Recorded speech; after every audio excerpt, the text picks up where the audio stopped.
Bismillahirrahmanirrahim. Assalamualaikum warahmatullahi wabarakatuh. Bagaimana kabarnya Ananda soleh-soleha hari ini? Alhamdulillah, sehat, luar biasa. Allahu Akbar, Allahu Akbar. Sebelum pembelajaran hari ini kita mulai, marilah kita baca doa terlebih dahulu ya. Bismillahirrahmanirrahim. Rabbi zidni ilma warzuqni fahma. Amin. Terima kasih. Mudah-mudahan pembelajaran pada hari ini akan berjalan dengan lancar dan ilmu yang didapatkan bermanfaat. Pada kesempatan kemarin kita sudah belajar tentang akhlak terpuji. Hari ini kita akan belajar pembelajaran yang ke-6, yaitu menghindari akhlak tercela melalui kisah Sa'labah. Akhlak tercela adalah akhlak yang harus dihindari. Sebagai anak muslim yang baik, maka harus berperilaku terpuji. Nah, sekarang apa sih kaitannya akhlak tercela dengan kisah Sa'labah? Yuk, simak kisah berikut ini. Assalamualaikum warahmatullahi wabarakatuh. Belajar dari kisah Sa'labah. Dahulu kala hiduplah Sa'labah ibnu Hatib al-Ansari yang merupakan bagian dari kaum Ansar. Ia hidup dalam jeratan kemiskinan. Meski dalam keadaan miskin, Sa'labah dikenal sebagai orang yang tetap beriman kepada Allah Subhanahu wa taala dan Rasulullah Shallallahu alaihi wasallam. Siang itu, Rasulullah sedang sholat berjamaah di masjid bersama para sahabat beliau. Di antara sederetan para sahabat yang makmum di belakang Rasulullah, nampak seorang tengah baya yang kusut rambutnya dengan berpakaian lusuh. Ia dikenal sebagai seorang sahabat Rasulullah yang tekun beribadah. Setelah Rasulullah menyelesaikan sholat, sahabat berpakaian lusuh itu segera beranjak pulang tanpa membaca wirid dan berdoa terlebih dahulu. Rasulullah pun menegurnya, "Sa'labah, mengapa engkau tergesa-gesa pulang? Tidakkah engkau berdoa terlebih dahulu? Bukankah tergesa-gesa keluar dari masjid adalah kebiasaan orang-orang munafik?" Sa'labah menghentikan langkahnya. Ia sangat malu ditegur oleh Rasulullah, tapi apa mau dikata? Terpaksa ia berterus terang kepada Rasulullah. "Wahai Rasulullah, kami hanya memiliki sepasang pakaian untuk sholat, dan saat ini istriku di rumah belum melaksanakan sholat. Karena menunggu pakaian yang aku kenakan ini, pakaian yang hanya sepasang ini kami pergunakan sholat secara bergantian. Kami sangat miskin ya Rasulullah, untuk itu, wahai Rasulullah, jika engkau berkenan, doakanlah kami agar Allah menghilangkan semua kemiskinan kami dan memberi rezeki yang banyak kepada kami." Akhirnya Sa'labah pulang. Ia merasa malu apabila terus memaksa Rasulullah agar mau mendoakannya. Namun keesokan harinya ia tidak kuasa menahan dorongan hatinya untuk segera terbebas dari belenggu kemiskinan yang kian menghimpitnya. Ditemuinya pun Rasulullah. Ia memohon untuk yang ketiga kalinya agar Rasulullah mau mendoakannya kali ini. Rasulullah tidak bisa menolak keinginan Sa'labah. Beliau mengadahkan tangan ke langit. "Ya Allah, limpahkanlah rezekimu kepada Sa'labah." Kemudian Rasulullah memberikan kambing betina yang sedang bunting kepada Sa'labah. "Perihalalah kambing ini baik-baik, hai Sa'labah," pesan Rasulullah. Sa'labah pulang membawa kambing pemberian Rasulullah dengan hati yang berbunga-bunga.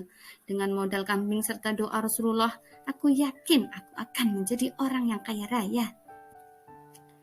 Hari demi hari kemudian dilalui Sa'labah dengan kesibukan merawat dan mengembangbiakan kambingnya. Berkat keuletannya, kambing pun bertambah banyak hingga membuat kota Madinah sesak dipenuhi kambing. Menyikapi keadaan tersebut, Sa'labah memindahkan tempat gembala kambing-kambing di sebuah lembah luar kota Madinah. Namun demikian, perkembangan kambing-kambing Sa'labah bagaikan air bah yang sulit dibendung. Kandang-kandang yang baru dibangun itu pun sudah penuh, sesak oleh ribuan kambing. Dengan demikian, setiap hari Sa'labah disibukkan mengurus harta kekayaannya. Ia yang dulu setiap sholat 5 waktu selalu berjamaah di masjid, sekarang hanya datang ke masjid pada waktu sholat duhur dan asar saja.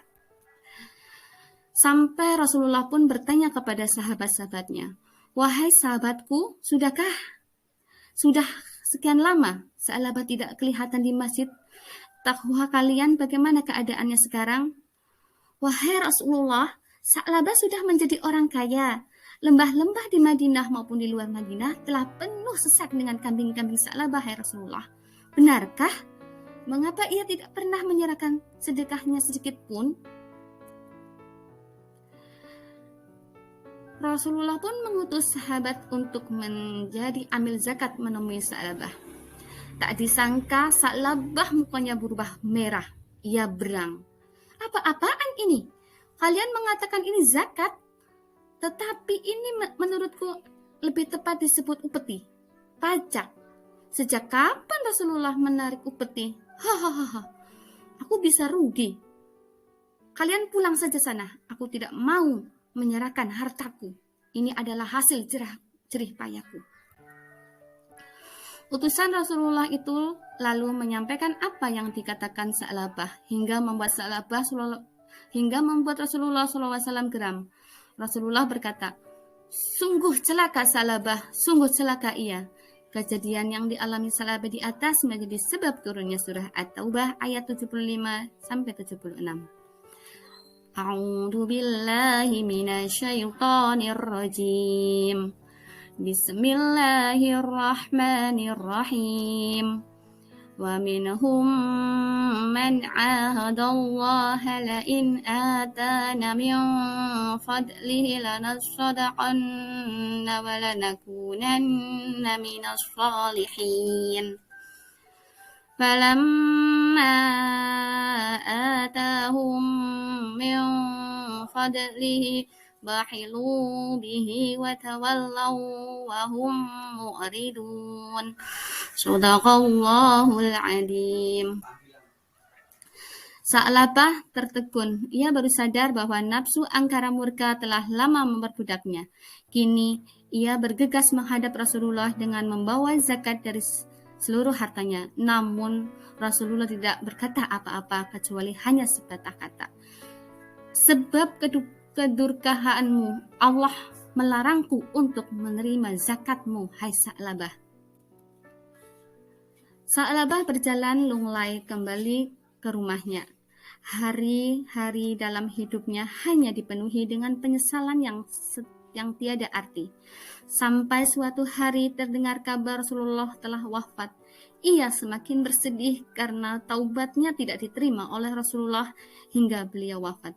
Zakatnya pun ditolak oleh para khalifah karena Rasulullah juga tidak menerima zakatnya. Demikian seterusnya sampai Sa'labah meninggal dunia dan ternaknya pun juga ikut mati. Sekian, terima kasih.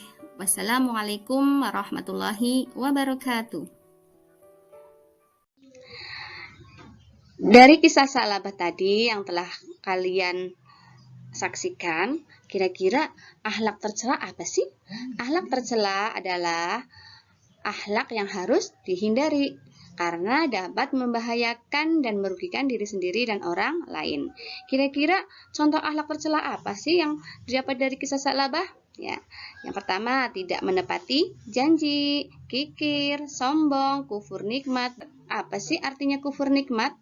Kufur artinya mengingkari, nikmat artinya pemberian. Kufur nikmat berarti mengingkari pemberian Allah Subhanahu wa taala dengan cara menyalahgunakannya, melalaikannya, atau memakainya untuk jalan yang dibenci atau tidak diridhoi oleh Allah Subhanahu wa taala. Bagaimana sih cara menghindari akhlak tercela? Yaitu pertama, jaga mulut, mata, tangan, hati agar selalu mengingat kebesaran Allah. Jika kita berbuat salah, ucapkanlah istighfar, astaghfirullahaladzim. Yang kedua, menyadari bahwa akhlak tercela akan menyiksa diri sendiri. Yang ketiga, menyadari bahwa ingkar janji akan mendatangkan laknat dari Allah Subhanahu wa taala.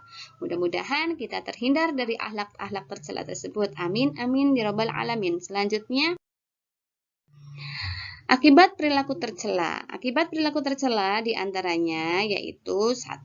Dimurkai oleh Allah. Allah murka kepada orang-orang yang berperilaku tercela. Yang kedua, tidak disenangi sesama, dibenci ya.